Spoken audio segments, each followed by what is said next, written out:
തീർച്ചയായും ജാമ്യം കിട്ടിയതിൽ സന്തോഷം പങ്കുവയ്ക്കുന്നു. കാരണം ചെയ്യാത്ത കുറ്റത്തിന് കഴിഞ്ഞ 9 ദിവസമായിട്ട് ഈ 2 പ്രായമായ കന്യാസ്ത്രീ അമ്മമാർ ജയിലിലായിരുന്നു.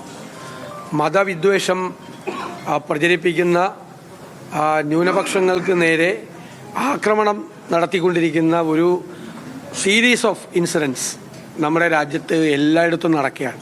ഇതിൻ്റെ ഏറ്റവും അവസാനത്തെ ഉദാഹരണമാണ് 2 കന്യാസ്ത്രീ അമ്മമാരെ ഇല്ലാത്ത കേസുണ്ടാക്കി, കള്ളക്കേസുണ്ടാക്കി ജയിലിലടച്ചത്.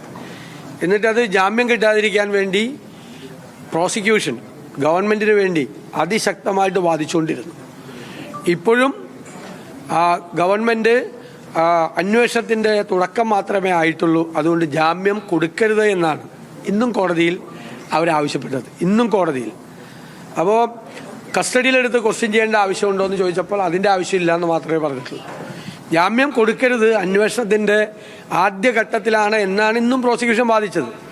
അതേസമയം ബജറംഗിന് വേണ്ടിയിട്ട് വന്ന അഭിഭാഷകരെല്ലാം ഒരു കാരണവശാലും ഒരു തരത്തിലും ഇവർക്ക് ജാമ്യം കൊടുക്കരുത്, വലിയ ക്രിമിനലുകളെ പോലെ, വലിയ കൊലക്കുറ്റം ചെയ്ത ക്രിമിനലുകളെ പോലെയാണ് ഈ കന്യാസ്ത്രീമാരെക്കുറിച്ച് ഇവർ പറഞ്ഞ് പരത്തിയിരുന്നത്. അപ്പോൾ BJPയുടെ സംസ്ഥാന നേതൃത്വം പറയുന്നതിനൊന്നും യാതൊരു പ്രസക്തിയില്ല, ദേശീയ നേതൃത്വം പറയുന്നതിനും ഒരു പ്രസക്തിയില്ല. അവരെല്ലാവരും ഇതിന് കൂട്ടുനിൽക്കുകയായിരുന്നു. സംഘപരിവാറിന് ബജറംഗ് ദളിനെ നിയന്ത്രിക്കാൻ പറ്റുന്നില്ല, അവരുടെ ഗവൺമെൻറ്റിനെ, ഛത്തീസ്ഗഡിലെ ഗവൺമെൻറ്റിനെ നിയന്ത്രിക്കാൻ പറ്റുന്നില്ല. അപ്പോൾ ഇവരെല്ലാം അറിഞ്ഞുകൊണ്ട് തന്നെയാണ് ഇത് നടന്നത്. കഴിഞ്ഞ 365 ദിവസത്തിനുള്ളിൽ നടന്ന 834ാമത്തെ സംഭവമാണ് ക്രൈസ്തവർക്ക് നേരെ നടന്ന ആക്രമണം. ഒരു ദിവസം ശരാശരി 2 കേസുകളാണ് ക്രൈസ്തവർക്ക് നേരെ ആക്രമണം ഉണ്ടായിക്കൊണ്ടിരിക്കുന്നത്.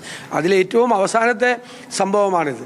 ഇവരുടെ മുഖം മൂടി വലിച്ചു മാറ്റാൻ കഴിഞ്ഞു എന്നത് മാത്രമാണ് ഇതിൻ്റെ ഈ ഒരു സംഭവത്തിൻ്റെ പ്രത്യേകത.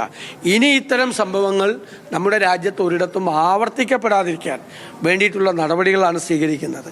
മതത്തിൻ്റെ പേരിൽ ഒരു സമൂഹത്തെയും ആക്രമിക്കരുത്. തെറ്റായ കാര്യമാണ്. മതപരിവർത്തനം നടത്തിയെന്നും മനുഷ്യക്കള്ളക്കടത്ത് നടത്തിയെന്നുള്ള തെറ്റായ ആരോപണം ഉന്നയിച്ചുകൊണ്ടാണ് ജാമ്യമില്ലാത്ത കേസിൽപ്പെടുത്തിയവരെ ചെയ്തത്. അപ്പോൾ അത് വീണ്ടും ആവർത്തിച്ചാൽ, ഇപ്പോൾ ഒരു സ്ഥലത്തും അവരുടെ വസ്ത്രങ്ങൾ ഉപയോഗിച്ചുകൊണ്ട്, ഇപ്പോൾ കന്യാസ്ത്രീമാർക്കും വൈദികർക്കും അവരുടെ വസ്ത്രങ്ങൾ ധരിച്ചുകൊണ്ട് യാത്ര ചെയ്യാൻ പറ്റില്ല, ഒരു ട്രെയിനിൽ യാത്ര ചെയ്യാൻ പറ്റില്ല, പുറത്തെ ബസ്സിൽ യാത്ര ചെയ്യാൻ പറ്റില്ല. ഒരു സ്ഥലത്തും ഈ പറയുന്ന BJP ഭരിക്കുന്ന സംസ്ഥാനങ്ങളിൽ യാത്ര ചെയ്യാൻ കഴിയാത്ത തരത്തിലേക്കുള്ള ഒരു സ്ഥിതിയാണ് ഉണ്ടായിരിക്കുന്നത്. രാജ്യവ്യാപകമായി ഇഷ്ടംപോലെ വിദ്യാഭ്യാസ സ്ഥാപനങ്ങൾ നടത്തുന്നുണ്ട്, ആതുരാലയങ്ങൾ നടത്തുന്നുണ്ട്, ഒരുപാട് ആദിവാസി മേഖലകളിൽ മിഷണറി പ്രവർത്തനങ്ങൾ നടത്തുന്നുണ്ട്, ചാരിറ്റി പ്രവർത്തനങ്ങൾ നടത്തുന്നുണ്ട്.